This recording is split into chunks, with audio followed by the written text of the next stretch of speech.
नमस्कार, मैं सुनीता राठी अपने चैनल में आपका स्वागत करती हूँ और आज हम देखेंगे कि स्मॉल आईज़ पे मेकअप कैसे किया जाता है। स्मॉल आईज़ हो और साथ में हुडेड आईज़ हो, तो कैसे आप किन बातों का ध्यान रखेंगे, क्या ज़रूरी चीज़ें हैं जो आप आई मेकअप करते वक़्त ध्यान में रख के अपनी क्रिएटिविटी को दिखा सकते हैं। अगर आपके पास कोई ऐसी ब्राइड आ जाती है जिसकी छोटी-छोटी आईज़ हैं और उनकी डिज़ायर है कि आप बहुत ही अच्छा आई मेकअप करो, तो आप कैसे करेंगे?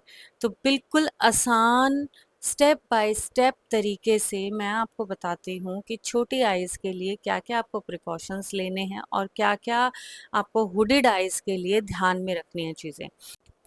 बिना देर करिए आइए इनकी आइज़ के बारे में जानते हैं। ध्यान से अगर आप देखेंगे तो इनकी आईज़ का जो अपर लिड एरिया है, जहाँ पे मैंने ब्लेंडर यूज़ किया है, ये बिल्कुल ही छोटा है, बहुत ही ज़्यादा स्मॉल है। ठीक है? तो अब ऐसी आईज़ में हम क्या-क्या कर सकते हैं? आपको ऐसी आईज़ के अंदर क्रिएटिविटी अगर दिखानी है, तो कलर्स दिखाई भी दें और स्पेस जो है वो ज़्यादा से ज़्यादा नज़र आए। तो आपको क्या करना है, इन आईज़ को बिगर लुक देने की कोशिश करनी है, क्योंकि जो परफेक्ट होती है शेप हमारी, वो आलमंड शेप होती है। अब सबसे पहले मैंने क्या किया, इनको कोई मोटा भर-भर के लाइनर नहीं लगाना है। आपको हमेशा हुडेड आईज़ में ना ये ध्यान रखना है कि आपको जैसे हम जेल लाइनर या इस तरीके के लाइनर्स लगा देते हैं, वो आपको बिल्कुल भी यूज़ नहीं करने हैं। तो यहाँ पे मैंने सबसे पहले काजल लगाया है। काजल को अपर रिम एरिया पे लगाया है ताकि कोई भी हम क्रिएटिविटी करें तो लाइंस ना नज़र आएँ, क्योंकि मैं नाम-नाम का लाइनर दूँगी। आप देख सकते हो मैंने लाइनर को यहाँ पे बिल्कुल कॉर्नर पे लगाया है और ये छोटा-सा ब्रश लिया। आपको ना स्मॉल एलिमेंट्स ही यूज़ करने हैं ब्रशेस के ना, छोटे-छोटे ब्रशेस ही यूज़ करने हैं, क्योंकि बहुत बारीकी वाला काम हम यहाँ पे करेंगे और इसको लाइनर को ना अच्छे से ब्लेंड करना है। जब आप लाइनर को अच्छे से इस तरीके से ब्लेंड कर देते हैं, तो एक स्मूथ फिनिश आ जाती है। मैं इसी एरिया में सारे कलर्स डालूँगी, बाकी जो भी आईलिड एरिया होगा ना, वो मेरा बिगर दिखाई दे ऐसे काम करूँगी। मैं कोई भी क्रीज़ लाइन भी ड्रॉ नहीं कर रही हूँ, हालाँकि इनकी हुडेड आइज़ हैं, बट इनके अगर आप इनर डेप्थ देखें तो इनकी क्रीज़ ऑलरेडी दिखाई दे रही है। तो अब देखो मैंने कलरफुल लाइनर लगाया है। आपको इसी तरीके का ना फ्लैट ब्रश लेना है, बिल्कुल पतला सा ब्रश लेना है और उसके अंदर मैंने 2 कलर को मिक्स किया है। यहाँ पे आप कलर अपने अकॉर्डिंग चूज़ कर सकते हैं, चेंज भी कर सकते हैं। मैंने यहाँ पे पिंक कलर और ब्लू या वॉयलेट कलर का मिक्सचर लिया है। अब इनकी भी मुझे शेडिंग देनी है। आउटर जो कॉर्नर पे मैंने लगाना है, वो थोड़ा-सा डार्क होना चाहिए और इनर आते-आते थोड़ा-सा लाइट। और आपने देखा इनर कॉर्नर में मैं बिल्कुल भी नहीं गई हूँ, ठीक है? उसी कलर को आउटर से ब्लेंड करते-करते मैं इनर में आई हूँ और इनर में आके मैंने छोड़ दिया है, ठीक है? तो अभी देखो मैंने कलर भी डाल दिया, मैंने स्मोक आउट भी कर दिया, ठीक है? अब फिर से थोड़े-थोड़े कलर एनहांस मैं ज़रूर करूँगी कि जैसे आउटर में डार्क दिखाई दे, जो पर्पल शेड लिया है मैंने और अंदर से पिंक शेड दिखाई दे। तो इससे क्या होगा, जैसे-जैसे आईज़ वो गर्दन इधर-उधर हिलाएँगे, तो कभी पिंक की रिफ्लेक्शन आएगी, कभी पर्पल की रिफ्लेक्शन आएगी और आईज़ जो हैं वो बहुत ही ज़्यादा ब्यूटीफुल लगेंगी। अब देखो मैंने इनको अच्छे से ब्लेंड किया है। मैंने ब्लैक, पर्पल, पिंक ये जो कलर्स हैं ना, ये सारे अलग-अलग दिखने चाहिए। अगर ये कलर नहीं दिखेंगे तो मतलब आप एक ही कलर से काम कर सकते हो, ठीक है? मुझे तो शेडिंग दिखानी है। अब यहाँ पे क्या किया मैंने, एक जो हमारे कॉन्टोर की पैलेट होती है ना, उसके अंदर हमारे हाइलाइटिंग के कुछ शिमर वाले भी होते हैं और मैट वाले भी व्हाइट पाउडर्स होते हैं। तो मैंने शिमर वाला शेड लिया है यहाँ पे, क्योंकि मैं इस एरिया को एनहेंस करना चाहती हूँ, मैं इस एरिया को बड़ा दिखाना चाहती हूँ, ठीक है? मैंने इनके ना जो ये ब्रो बोन है ना, वहाँ पे भी हाइलाइट नहीं किया है। एक तो इनकी लाइन आईब्रोज़ नहीं बनी हुई थी, एक तो इस कारण से और दूसरा जगह कम है, तो मतलब मुझे वो ब्रो बोन को दिखाने की बजाय मुझे लिड एरिया दिखाना था। अब देखो ये स्पेस ही कम है, तो पूरा का पूरा मैंने क्या किया, ये नायलॉन का मैक का हाइलाइटर है, इसको यूज़ किया। एक तो ये बहुत अच्छी शाइन दे देता है और बहुत ही अच्छी लुक क्रिएट हो जाती है। ना तो ये प्रॉपर येलो है, वाइट है, एक क्रीमिश सी शेड आती है इसमें, तो उससे मैंने अच्छे से शिमर ये अप्लाई कर दिया है और पूरे आईलिड एरिया में किया है ऊपर तक। ठीक है, अब ये इन कलर का ग्लिटर मैं यूज़ कर रही हूँ।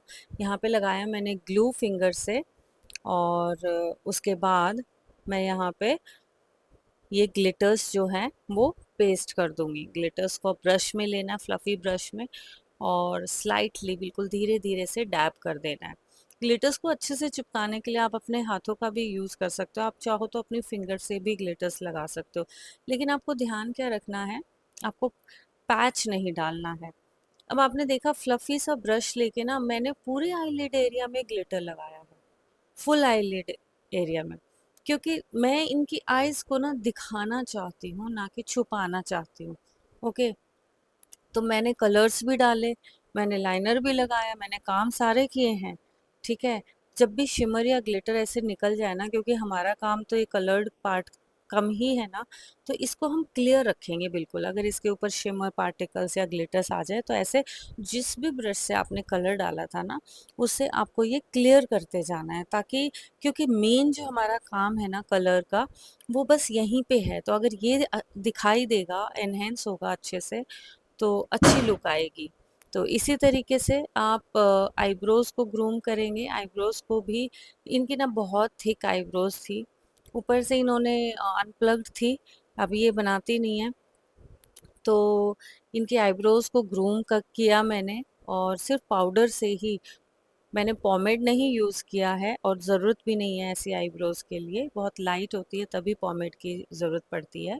तो यहाँ पे मैंने पाउडर की हेल्प से ही जो गैप्स है उनको फिल कर दिया और थोड़ी सी शेप दे दी है। ठीक है, अब हम काम करेंगे लोअर लिड एरिया पे। लोअर लिड एरिया के अंदर मैंने थोड़ा सा ब्लू कलर लिया, आप ब्लैक भी ले सकते हो, लेकिन मैंने हल्का सा ब्लू लिया। ब्लू कलर को मैंने नीचे सिर्फ, क्योंकि इनकी नीचे से भी आईज जो है ना, वो डिफाइन करनी थी मुझे, नहीं तो बिल्कुल ही बंद बंद आईज लगती इनकी। ठीक है, तो फिर मैंने जो भी कलर ऊपर मैंने लाइनर में डाले थे, मैंने वही कलर लिए हैं। ठीक है, इनको बार बार आंखों में पानी भी आ रहा था, तो इन सब चीज़ों का हमें बहुत ज़्यादा ध्यान रखना है कि अगर पानी आ रहा है तो हमें कैसे क्या काम करना है। और फिर देखिए, ये पानी अगर आ रहा है ना तो काम वहीं पे रोक दो। ठीक है, और फिर इस तरीके से बड की हेल्प से आप क्लियर कर सकते हो जो लोअर लिड एरिया है। यहाँ पे ना मैं काजल नहीं लगाऊंगी, यहाँ पे मैंने स्किन कलर की पेंसिल लगाई है। ठीक है, स्किन कलर का जो काजल आता है वो लगाया, वाइट काजल जिसको हम बोलते हैं वो लगाया है। अब मैंने ज़रा सा इनके लैशेस को ग्रूम किया, ताकि जब मैं फेक लैशेस लगाऊं तो उसके साथ ये मर्ज हो जाए इजीली, नहीं तो ये नीचे ही दिखाई देती। तो ये ना बहुत ज़रूरी स्टेप होता है। वैसे तो ये छोटी छोटी बारीकियां जो है ना मेकअप के अंदर बहुत चेंज लेके आती है। तो जब भी आप ब्राइडल मेकअप करते हो, लैशेस लगाते हो, तो जब फिनिशिंग के साथ जब आप काम करोगे ना, तो आपके मेकअप में कोई कमी निकाल ही नहीं सकता है। आपकी ओरिजिनल लैश और फेक लैशेस जो है वो सेम लगनी चाहिए, वो मर्ज होनी चाहिए। तो यहाँ पे मैंने मस्कारा नहीं लगाया था, आप चाहो तो मस्कारा भी अप्लाई कर सकते हो पहले।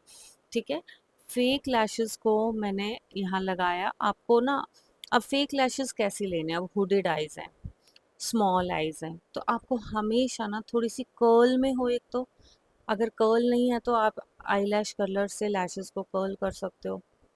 दूसरी चीज़, जब आप लैशेस अप्लाई कर रहे हो तो ये ज़रूर ध्यान रखना है कि इनकी जो छोटी छोटी लैशेस होनी चाहिए, फेक लैशेस। देखो अब ये ऊपर भी देख रही है ना, तो इनके आईब्रोज तक नहीं जा रहे हैं बाल। ये देखो कितनी परफेक्टली इनकी आईज के अंदर ये लैशेस मर्ज हो गई हैं। और फिर लुक को कंप्लीट करते हुए मैंने लोअर लिड एरिया पे और थोड़ा सा ऊपर की ओर मर्ज करते हुए मस्कारा लगाया। बार बार पानी आ रहा था तो इसलिए मैंने जल्दी से लुक को कंप्लीट कर दिया। ये सिर्फ एक डेमोन्स्ट्रेशन था, इसीलिए मैंने यहाँ पे कलर करेक्शन अंडर आई में नहीं किया है, सिर्फ कलर की प्लेसमेंट दिखाने के लिए यहाँ पे सेम जो ऊपर कंसीलर लगाया था वो कंसीलर मैंने नीचे लगा दिया, सिर्फ और सिर्फ डेमोन्स्ट्रेशन के लिए। ये फुल मेकअप नहीं है, सिर्फ आईज का ही डेमोन्स्ट्रेशन था। अब देखो इसको और फाइन रिफाइन करने के लिए क्या किया मैंने, कॉर्नर्स में जो आपका वो कंसीलर ब्रश था ना, उससे मैंने और ज़्यादा शार्पनेस दे दी लाइनर को। जो मैंने कलर्ड लाइनर लगाया था उसको शार्पनेस दी, और उसके बाद मैंने ये वाइट काजल भी लगा दिया, ताकि जो हमारे कलर है ना वो और ज़्यादा एनहेंस और आईज थोड़ी और बिगर लॉन्ग भी लगे और ओपन आईज का एक इल्यूजन क्रिएट हो सके। तो इस तरीके का सॉफ्ट बिल्कुल लाइट सा ग्लैम लुक आप अपनी ब्राइड को दे सकते हैं जब हुडेड आईज हो। और इसी तरीके की लैशेस चूज़ करना ताकि दिक्कत ना आए। अगर आपने लैशेस बड़ी ली तो पूरा ही मेकअप छुप जाएगा और वो बहुत ही ज़्यादा बेकार लगेगा। तो मैंने कोई क्रीज लाइन नहीं ड्रॉ की। तो आप देख सकते हो कितनी अच्छी प्यारी लुक क्रिएट हुई है। और ये फुल कंप्लीट अगर मेकअप अगर हो जाता है तो आईज अलग से ही एनहेंस होंगी। तो ये था डेमोन्स्ट्रेशन, कैसा लगा आपको फॉलो कर लीजिए मेरे इस चैनल को इसी तरीके की डिटेल्ड ट्यूटोरियल्स देखने के लिए। मेकअप, स्किन एंड हेयर में हेयर ट्रीटमेंट्स होते हैं, स्किन ट्रीटमेंट्स होते हैं, मैं सभी लॉन्ग वीडियोस में वीकली पोस्ट करती हूँ। आप जाके प्लेलिस्ट में भी चेक कर सकते हैं। तो गाइस कैसा लगा आपको ये लुक और क्या क्या सीखा आपने, मुझे कमेंट करके ज़रूर बताना। इतनी मेहनत से वीडियो बनती है तो आप अप्रिशिएट करते हैं तो बूस्टअप होता है और ज़्यादा से ज़्यादा एजुकेशन शेयर करने का मन करता है। Thank you so much, bye bye, take care.